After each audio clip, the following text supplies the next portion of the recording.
Hi guys, and welcome back to Autism Journeys radio show. I recently enough caught up with a lady by the name of Dr. Brenda Smith Myles. Brenda is an absolutely wonderful lady who works in the field of autism and has done so for many, many years. One of the areas central to her practice and to any training that she delivers is kindness. It was an absolute pleasure to speak with her, and I have no doubt that you guys will enjoy her interview as much as I enjoyed interviewing her. I'm really excited that my listeners get to hear your opinion on lots of different things this evening. Well, you're so kind. Thank you so much. Good. Now, I'm going to get right started to it. So, Brenda, your first question. Where did your interest in autism begin originally? I think autism has followed me my entire life, or maybe I followed autism, starting out with a little girl who lived in my neighborhood growing up, who, looking back, probably was on the spectrum. Okay.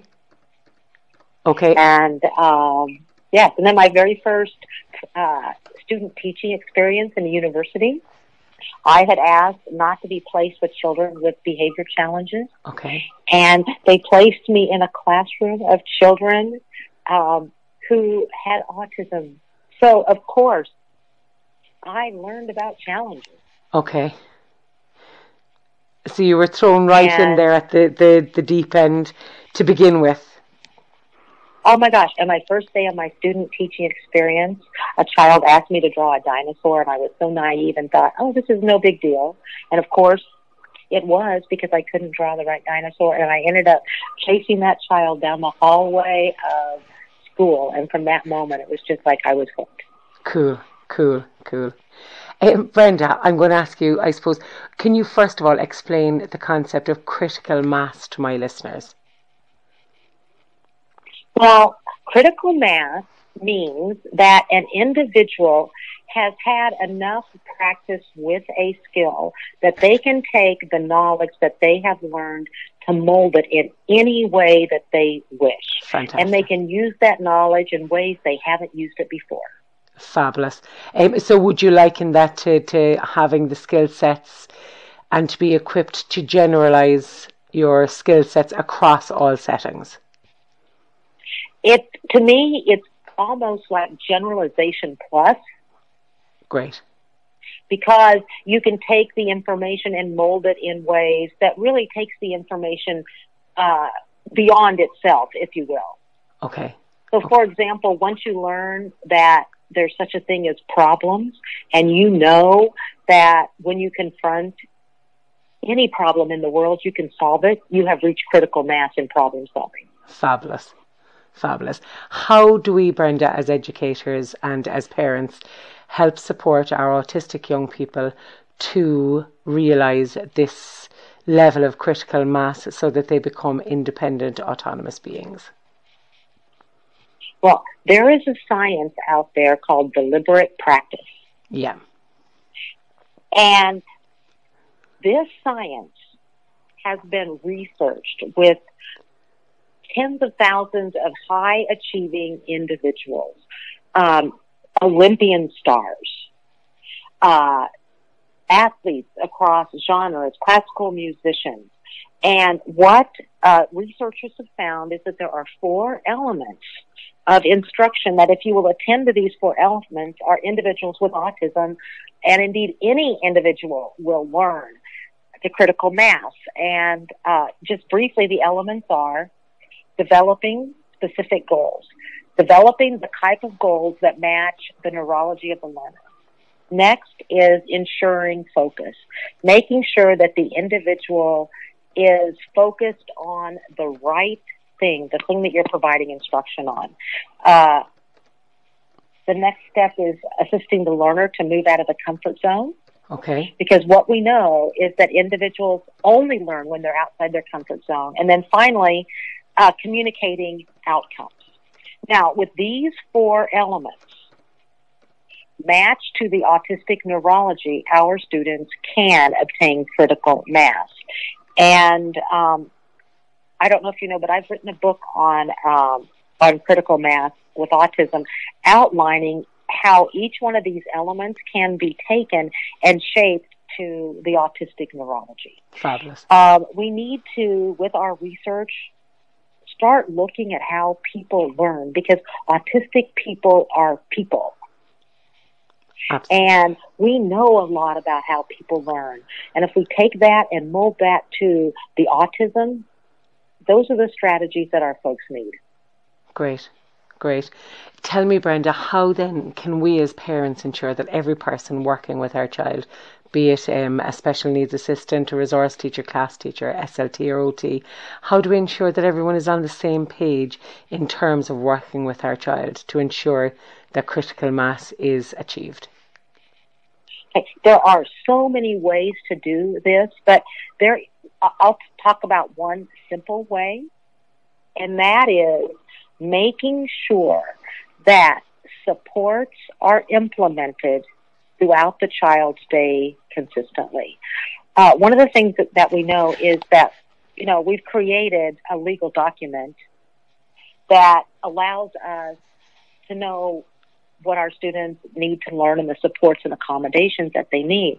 But we don't know from this document how to implement the strategies and supports. We need what I would call a practical IEP. Okay. We need a document that parents and the professionals work on together that lets everyone know what supports does Susie need during math to be successful. Okay. What supports does she need during lunchtime to be successful? And we need to look at supports across structure and modifications, reinforcement. We need to look at social communication supports. We need to look at sensory supports. And if we can put all of that on one simple document so that everybody can pick that document up and look at it and instantaneously know exactly what is needed through each individual class, our students are more likely to achieve. Because what happens now is that the math teacher doesn't know what the child needs to be successful. Okay. Whether the child is in general education setting or in a special education setting. So I think we need to make sure we have the right documentation. Okay. And the document that I'm talking about is actually a free document called CAPS, the Comprehensive Autism Planning System. And it is just a grid that the school team fills out when they're doing the IEP that will let everyone know what's going on.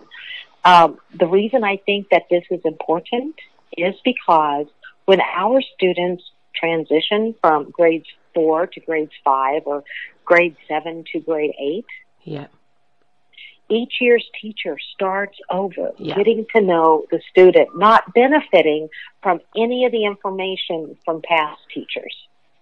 We end up wasting a lot of critical time with our students, time that we could be spending on instruction. Okay. Brenda, is there a specific way in which educators or other people who are using the CAP system should fill out these CAP schedules then to ensure that the right supports, I suppose, are consistent across all classes and all settings? If the document is filled out as with the team, an occupational therapist, a speech language pathologist, a mainstream teacher, a special educator, and parents who know the child well, you'll make sure that you have the supports in place. And then, and I'm not sure whether you were alluding to this, take a photograph of all the supports that the individual is using and make sure that those are shared with everybody on the team and then also shared with next year's teachers. Great. And I would assume that people would use those supports consistently and strategically across all environments and settings then across every moment of the day for the autistic student.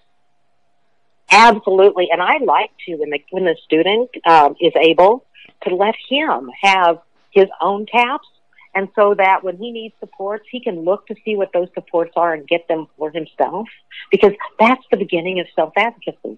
Fab, fab. So I suppose just to let my listeners know again, Brenda, that where they if they literally look up CAPS, will you call out exactly what the title of it is again, so that people will know what to Google if they do want to find out more about it? Oh, sure. It's the Comprehensive Autism Planning System. Perfect, perfect. Brenda, can I ask you, what kinds of strategies can we use to support the development of appropriate conversational skills in our young people on the autism spectrum? I am so happy that you asked me about conversation skills.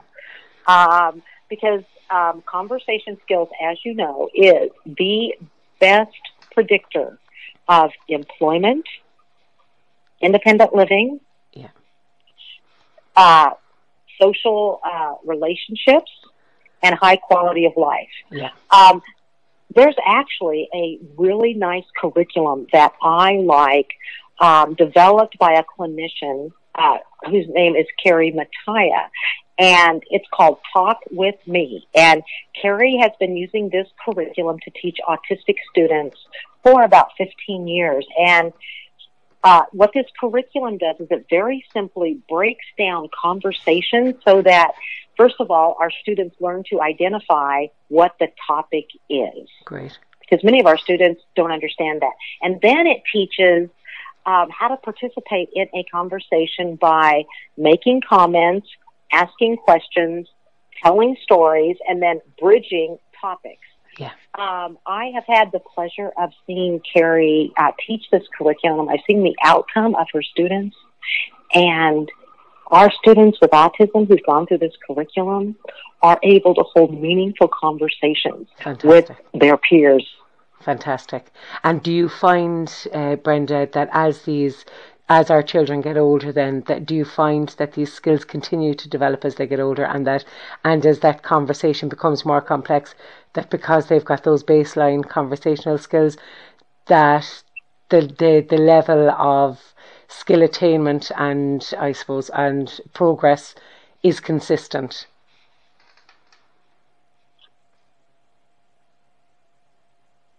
My phone went off right in the middle of that That's question. Fine. That's fine. I suppose, just do you find that if we give, like, if an autistic child manages to acquire those conversational skills, that as conversations become more complex and as those social skills become a little bit trickier and more complex, do you find that they maintain and progress at a level appropriate to the conversation and the demands that are placed upon them? Yes and no. Okay. And what I mean by this is that you provide the conversation skills curriculum as early as possible, but you are providing social skills instruction every year to individuals with autism, and so you're going to be checking on the conversation skills and provide boosters as needed. Okay. Some students may need more boosters than others. Okay. Okay, but just as we know, our students who have mastered grade 1 social skills need some assistance in grade 2 social skills. Our students may need additional assistance in conversation after they've learned the baseline. Great, great. So I suppose it's important that we as parents and as educators, that we maintain a level of understanding that supports and scaffolding needs to stay in place, albeit in a different manner. It is important that we continue to scaffold right, like, as the person progresses. Absolutely. Great, great. Brenda, can I ask you, what is priming and how can we use that to support our children on the spectrum? Well, priming simply means preparing the individual for what is going to happen next. And what we know is the autistic neurology does not like surprises. It is wired for consistency, predictability, and preparedness. And so priming just means letting the individual know what's going to happen first, and second, and third. So to prime an individual at school, a teacher or other adult may sit down with a student with the daily schedule and quite often with the work products and simply review the schedule to say, okay, at 8 o'clock, You have priming. We are doing that right now. Okay, we're going over your schedule. Great. At 8:15 is math. And in math, you're going to be doing pages 17 and 18 in your book, and you show the pages. And then you're going to be doing pages 19 and 20 with John, and you show pages 19 and 20, primed for math. Great. And so you work through the entire day. It'll take you maybe 10 minutes, and the child knows what's going to happen. It's very similar to how you and I may sit down the evening before and look at our calendar to see what we're going to do. But it's just in more detail. And this is something that our kids with autism, when they become adults, will be doing for themselves. Yeah. I suppose it actually seems to me to be a very good whole class strategy as well, to sit down with a visual schedule on a board and explain to the whole class and have people contribute or discuss to ensure that they understand what is going to happen throughout the day. You know, and that's the thing about most of these strategies for kids with autism.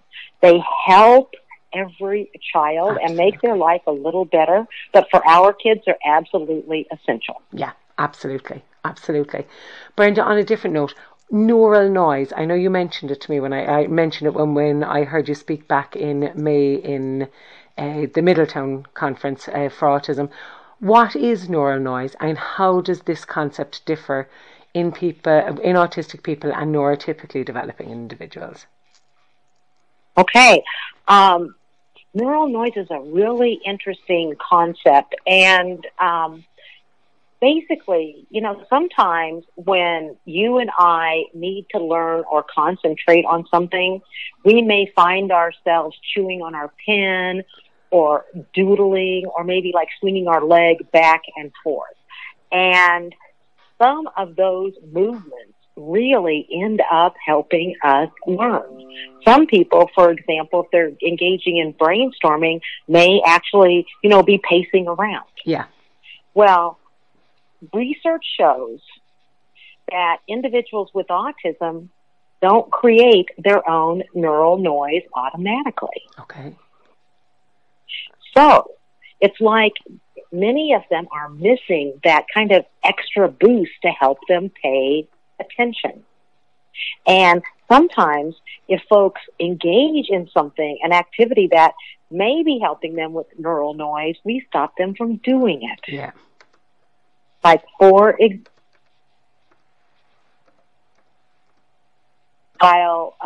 a lesson is happening, we may say, you know, pay attention. Well, what we may have done is we may have stopped them from paying attention. So we need to look at our kids and see, how do they learn? Do they require a fidget? This is where the literature on like sensory tools has come from. Yeah. Although it is just being connected this way. Neural noise is a concept that's been around for a long time. So that is why an occupational therapist can be so essential, because some of our students may need a disco seat in order to pay attention, or they may need to pace. That is the concept of neural noise. Okay. I know I have one young person in this house who cannot learn unless they are walking up and down the length of one of the rooms in the house. They can learn and retain any amount of information when they are moving, but when they have to stay static, they find it so difficult to take in any information. You know, he is very much a kinesthetic learner, and that is how he learns best, I suppose. So, and that is his way of creating his own neural noise, really, I suppose. Hey, now, isn't that so brilliant that he has figured that out? Yeah, absolutely. I mean, and he needs to be applauded for that, and hopefully he's aware of it, because, you know, like when he goes to college, if that's the route he decides to take. Yeah. Oh my gosh. He may need to be, you know, the guy, you know, in study group who says, you know, okay, I'm going to be walking around here. Yeah, absolutely. And I think what it is, Brenda, is that I know I spoke to a teacher recently, and they speak about being taught in college that it's important that children will sit and that they will learn and so on and so forth. And it isn't that teachers aren't getting it right. It's just about it's about kind of changing the idea that every child can learn and sit calmly or quietly, that some children are kinesthetic or that they're tactile or that they're auditory learners or whatever, and it's about accommodating all different learning styles in order to set every child up for success. Now, one of my favorite occupational therapists says that, what she likes to do is just take a bunch of fidgets into a mainstream classroom. And, for the first couple of days, every kid in the class will want to explore them. But after 2 days, only the kids who need them continue to use them. Absolutely. That's it, I suppose. It's about setting them all up for success, as I say. I think they like, we have children who are so full of potential, and that it would be wonderful to allow them to be calm in their own way in order to be able to realise that. I just love how you express things, because it's exactly how I feel. Yeah, absolutely. Brenda, tell me, you speak about operating on Asd time. I love this concept. Will you explain to my listeners what you mean by this? Sure. Individuals with autism, and me too, for example, have one speed of operating. And we need to learn what that speed of operating is, and as much as possible, honor it. Yeah. For example, if our kids need 5 minutes to pack up their backpack instead of 3 minutes, give them the 5 minutes. Yeah. If it takes them 2 extra minutes to get their materials out, let them know 2 minutes ahead of time. If it takes them 30 minutes to go through their bedtime routine while everybody else is going through their bedtime routine in 5 minutes, give them 30 minutes. Yeah. Because when our folks are adults, they're going to structure their lives so that they have that time. And if it is not possible to structure, then reduce the task. Yeah. There is nothing more frustrating, from my personal experience, of trying to get something done when you don't have enough time. Absolutely. I know here we speak about the 10-second rule, for example, allowing autistic individuals 10 seconds to process any verbal instruction. Is there any kind of a general time that you feel would be, I suppose, beneficial to all autistic individuals to be allowed to do that? I know we talk about individualizing, but if you've got a teacher in a class, for example, is there a set amount of time that you can start to introduce if a teacher is changing up the way in which they organize their classrooms? Sharon, I'm so sorry to say this, but I caught about every third word of that question. That's fine. I suppose I'm just wondering, is there a set time? Here in Ireland, we tend to talk about the 10-second rule to allow for processing language. With regards to Asperger's or autism time in general, is there a kind of a good go-to? Would it be allowing the child an automatic extra 2 minutes or so on? Is there a kind of a set time that you, in your opinion, would recommend? Okay, I know that you said a good go-to. Are you talking about a good material or a book? No, a good time, I suppose. Is there a kind of a set time that you believe would be beneficial to all autistic individuals to be allowed to have in order to set themselves up? Okay, I am not catching the question at all. I am so sorry. Okay, no problem. You're cutting out. Okay, now is it a bit better now? Okay, I heard this. Okay. Let's try that again. Okay, I'm literally just going to take note of the time where there's a little bit of, and I can edit out the couple of seconds that it didn't go through right. Can you hear me now properly, Brenda, again? Yes, let's try this again, and I am so sorry. No, that's absolutely fine. Thank you for telling me. I'm just wondering, with regards to Asd time, is there a kind of a set time that you believe would be a kind of a good general time to allow for all autistic individuals to prepare and get ready for those transitioning times and get themselves ready and so on and so forth? The answer is no, okay. But what I would do is I would observe the individual in a transition where there's not time pressure to see how long it takes that individual. Okay. Okay? Yeah. And use that as your baseline. Okay. Because some people, may need an extra minute. Some people may need an extra 5. Yeah, absolutely. So I would do some observation in a non-stressful transition. Okay, great. I suppose I'm mindful of the fact that we've got like when you're teaching, I suppose when you're training people up on how best to support an autistic individual, oftentimes people come up against large group numbers and so on and so forth, and they may not have that time to observe regularly or to spend a lot of time observing. So for that reason, I suppose I'd be thinking that just to ensure that someone's needs are actually met, that it'd be great if we could come up with a magic number that would allow or encompass the majority of autistic individuals timing that they need. Do you know what I mean? Well, okay, if I were to make up a number, and if I didn't know where to start and I didn't have a lot of time to observe, I would take the time of transition and add half to it. Great. So if it's a 5-minute transition, I would say 7 minutes. But Great. That would be my best guess, I suppose, really. Yeah.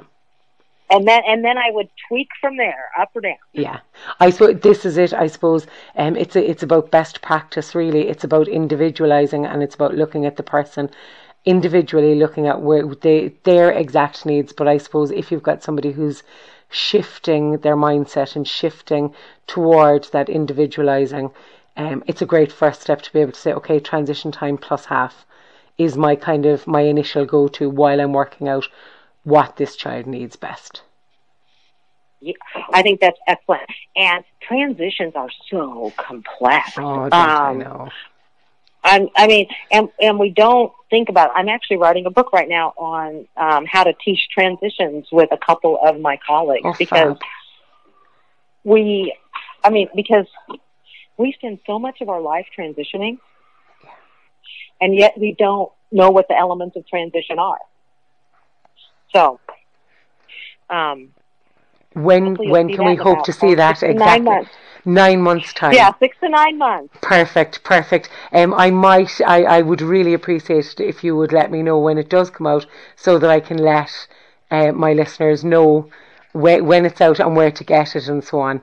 I know that you have another, your book, is it Strategies? I can never remember the name of it. It's like, it's one of the very first pages has the 10 golden rules, those kind of 10 rules that you follow.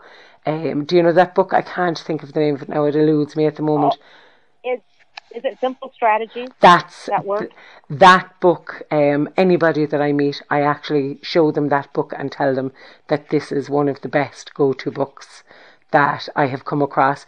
The simplest, most layman's terms book that anyone can follow to better support an autistic individual. I absolutely love it, so I can't wait to see this transitioning book to come out as well. Now, I do actually, Brenda, I know that you signed a copy for me of that book back in May at the conference, and I am actually going to organise a competition in connection with this particular interview for one of my listeners to win one of these win the signed copy of that Practical Strategies book.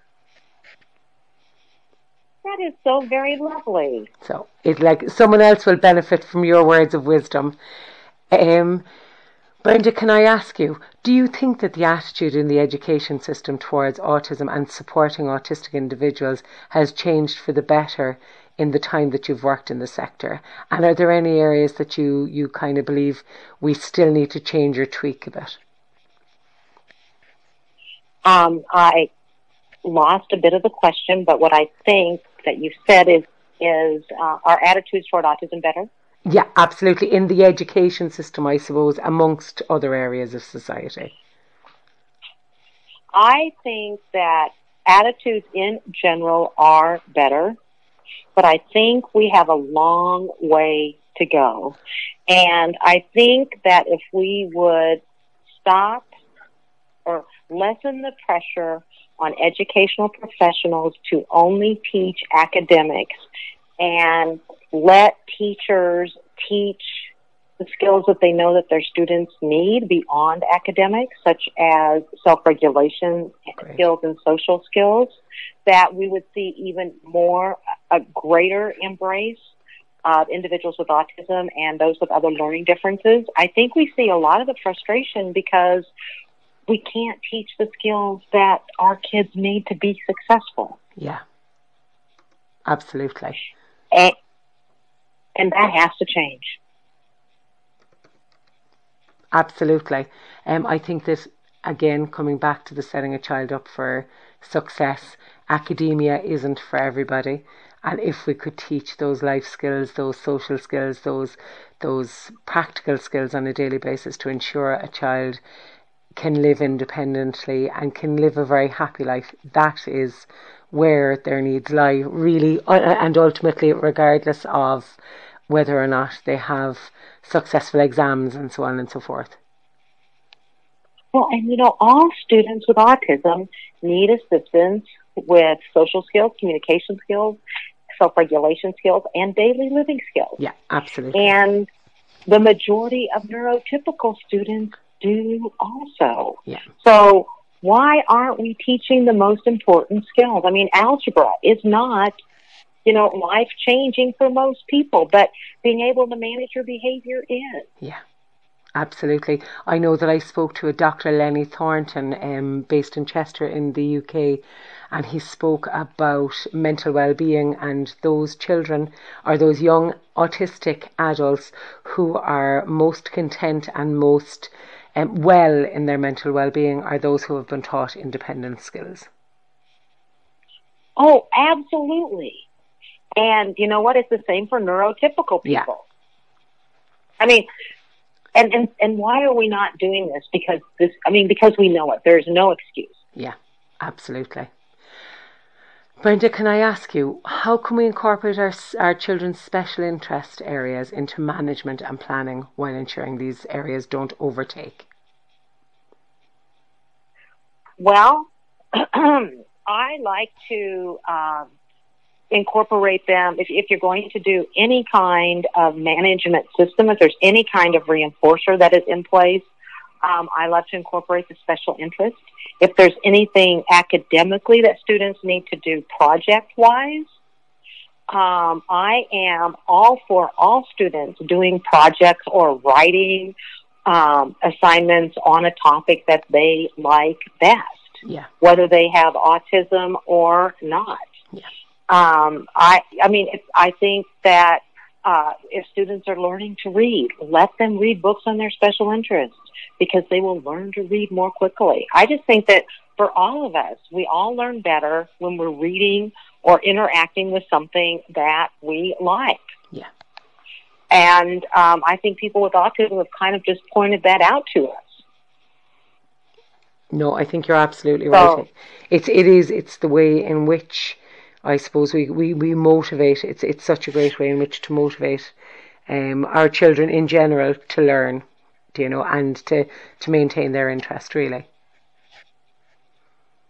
Exactly. And I think that children with autism with their special interests I don't want to say enhance, that's kind of the wrong word, but what I mean is we as adults, we develop our special interests.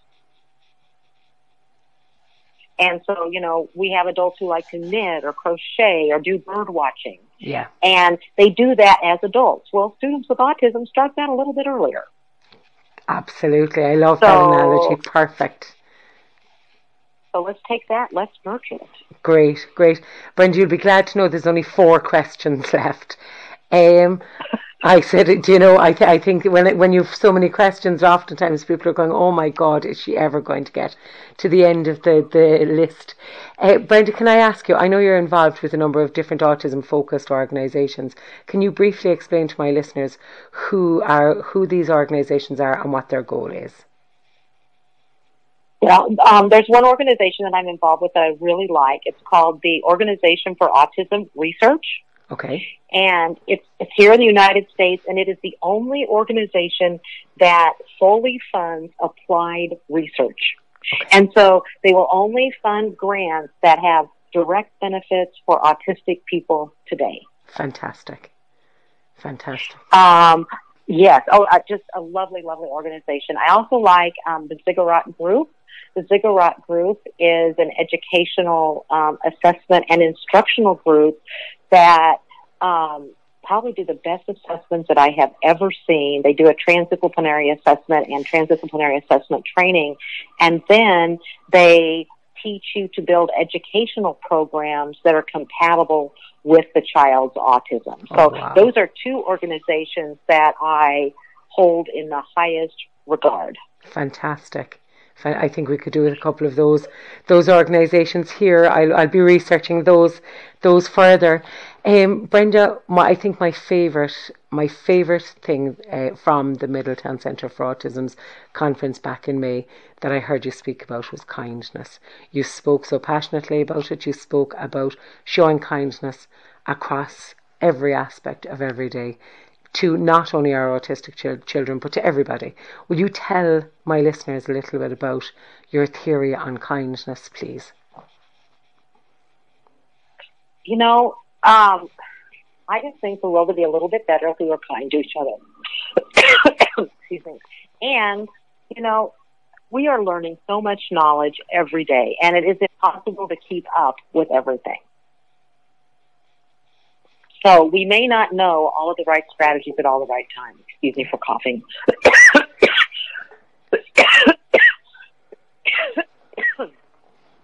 But what we can always know is how to be kind. If we see a child who is melting down, if our attitude would simply be, what can I do to make things better? Things will be better. Yeah. If we have a child who is sitting there in the classroom and everybody else is getting their workout and she is not, and we don't know what's going on with her, if we are just kind, we go up to her and we see how we can help. Yeah. If our attitude every time a child doesn't interact with another child is, oh my gosh, how can I help make that happen? Because that would be the nice thing to do, or that would be the kind thing to do. We would change the trajectory of our education system, because every behavior, quote unquote, that we see in an individual, we would be asking, what would be the kind thing to do? Yeah. He's not turning in his math. What would be the kind thing to do? No, probably the kind thing to do is to teach him how to turn in his math. And how do you teach that kindly? Well, we know he learns best by seeing, so how can we help him to learn to turn his math in by seeing? Well, gosh, we could take a picture. We can make a video. Once we know what is kind, we are limited only by our imagination. And when we are kind, there aren't negative behaviors. Because what we are focused on is, how do we help this child? What is the kind thing to do? Because even if a child has bit another child, which is not a positive behavior, we need to go in that situation and say, what is the kind thing to do? Well, if that child bit another child because he wanted that child's attention, the kind thing to do is to teach that child how to get the other child's attention. I mean, it's complex but simple. I absolutely love it. Love it, Brenda. I absolutely love it. I think you're 100% right. When we show kindness and when we ask and when we look at something through the lens of kindness, we remove judgment. We remove our own idea or our own perception as to what's going on, and we instead figure out how to support the person to move forward. I love how you said that. That was just so eloquent.